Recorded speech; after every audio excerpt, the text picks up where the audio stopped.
What up everyone, welcome back to my YouTube channel. My name is Neil and today I got a special video for you Toyota Corollas from 2009 to 2013. What I'm talking about specifically is to install the Rimoody 9-inch touchscreen with wireless Apple Carplay and Android Auto. So this might be the perfect upgrade for you. Let's see.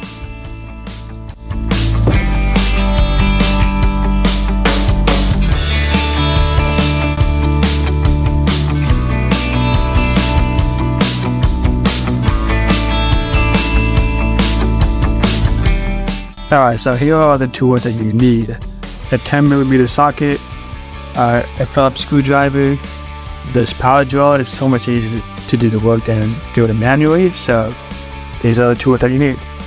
Alright, so now we're installing the touchscreen. So first and first, you want to pop up all the trims using the orange tool that they provide you.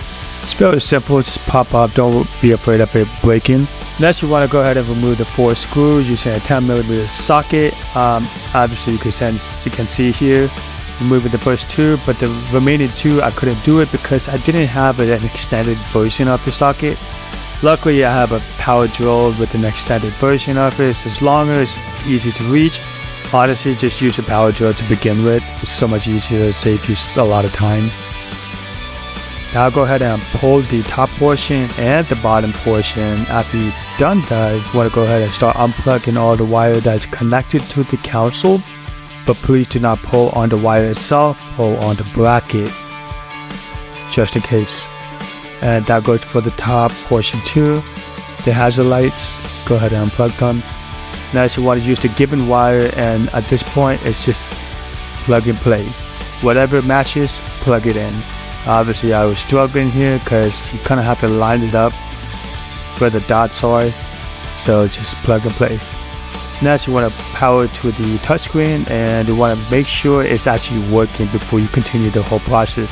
Next, you want to go ahead and insert the blank dial insert, and just to give it a clean look, as you can see here. I'm not sure which Corolla model has it, but apparently it has a dial option. Use the screw that you were given. Just use a screw and the Phillips screwdriver and screw it in. Please do not use a power drill, otherwise it will crack the vent itself. Alright, so make sure you remove the old hazard light from the old console and insert it into the new one. Simply just plug and play. Next, the vent, you want to make sure you line up the 2 slot and into the new one. Don't force it in, it will handle it itself. Next, you want to go ahead and unscrew the 2 screws where the gear selectors are, and just pop up the console. You might have to put the gear into neutral first before removing it, otherwise you won't be able to take it out. And then go ahead and pop up the cigarette lighter, and we're going to insert a hole in this area to put the wired CarPlay option. So here I am drilling it in, and simply just snake the wire through, and this is what it should look like. We go ahead and snake the wire up into the console, and put the console back into its place. Obviously, you have to put it back in neutral, and just simply snap it back in and insert the 2 screws that you took out originally. Next, you want to go ahead and plug in the Bluetooth microphone. But before you do that, you want to go ahead and route the microphone through the dashboard and run it through all the way. And just clip the microphone onto the odometer's pin.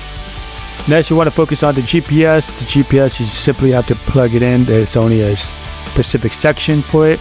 It literally just says GPS. We're almost done with this installation. Stay with me. At this point, we're just simply plugging in everything where you see. So the radio, the power, the Bluetooth, just anything that you see that needs to be plugged in, plug it back in. And don't forget the hazard light. That's very important too. And also the GPS. The GPS, you need to peel off the back of the sticker and insert it at the very center of the console, so it may look very good. Next, you're going to insert back all the clips where it belongs, the yellow clip specifically. That's the only thing that will hold the console in place once you put everything back in. You might have to adjust things around, especially the wires that might get in the way of it. inserting everything in. So lastly, you want to go ahead and insert all the trims back into its place. Simply like that, just snap it back in. It's very easy, and you're all finished and good to go. It looks like it's fully integrated into this Corolla, like it's part of it. Nothing looks mixed match except this, obviously, but that's why they give you that little blanks. So this is some real life scenarios. So this is the brightest they can get. I've obviously put this all to the maximum. And then you can see over here, I'm going to my Apple CarPlay. It's still viewable. You can still see it. It's not as bright as you want it to be. Especially it's out in the sun. Sun is out, this is what it looks like. It is a little slow when you get into Apple CarPlay, but once you get out of it, it's really responsive. So maybe it's just an Apple CarPlay thing or the RAM. And it's very glossy, so you can see a reflection of everything as you can see on this video. It is also fingerprint magnet. So if I see, I don't know if you can't see it, you can definitely see a lot of fingerprint as I go along. So I would expect it. I would recommend keeping a rag so you could clean it up pretty often. In this video, I just wanted to show you the key apps that this unit provides you.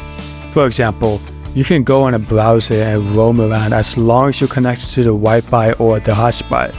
And there are lots of other random apps to check out, like the calculator and the audio adjustment, which is pretty cool though. So when it comes to performance, the Rimoody 9-inch doesn't disappoint. Whether you're using it for GPS navigation, streaming music, or staying connected with voice command, it is up to task.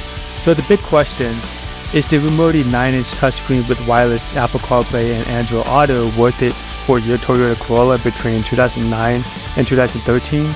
Absolutely. With its easy installation, responsive interface, and solid performance tailored for your specific model, this is a must-have upgrade. That's it for this video. Thank you so much for watching. If you found this video helpful, make sure to hit that like button and comment below if you wanted me to install the backup camera. Otherwise, drive safe. See you in the next video. Peace.